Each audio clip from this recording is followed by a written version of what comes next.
For 20,000 people.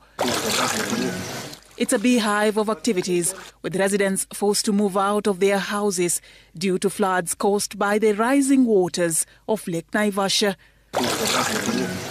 Where Cecilia Wanjiru's family home once stood is now an unsanitary scene of dirty water and solid waste scattered everywhere. She is desperate. Tumestuka sana, tujaiona miaka hiyo yote nimeishi huko.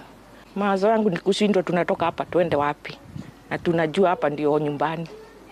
Cecilia lacks words to explain her current situation, but the pain in her eyes reflects the depth of her loss. She remembers the night the warning of imminent danger came, and she desperately had to run with her children to a safer place. Maji ilianza kujaa huku nje, halafu tukaona kama itaisha, tukakaa tena kuambuka tukakuta kuna maji, na tuna msichana anaenda kufanya mtihani wa form 4. Tukaona atakuwa anapitia kwa maji kila sana, imeingia kwa nyumba. Sasa ikabidi tutatafute kanyumba twende.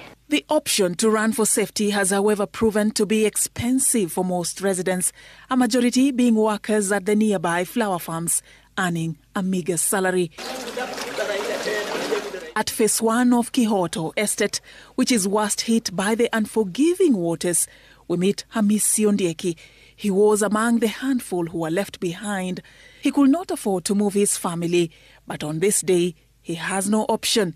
The situation has turned from bad to worse. Na familia yangu tunakaa hapo kwa ajili hatuna means ya kuenda mahali. Ni kuenda kuwekelea mawe kwa kitanda, tupate mahali ya kulala, kupikia, lazima tuweke jiko juu ya mawe ndio tupige chakula watoto wakule walale. Hata watoto hawaoni jua. Hamisi has no clear plan on where to go from here.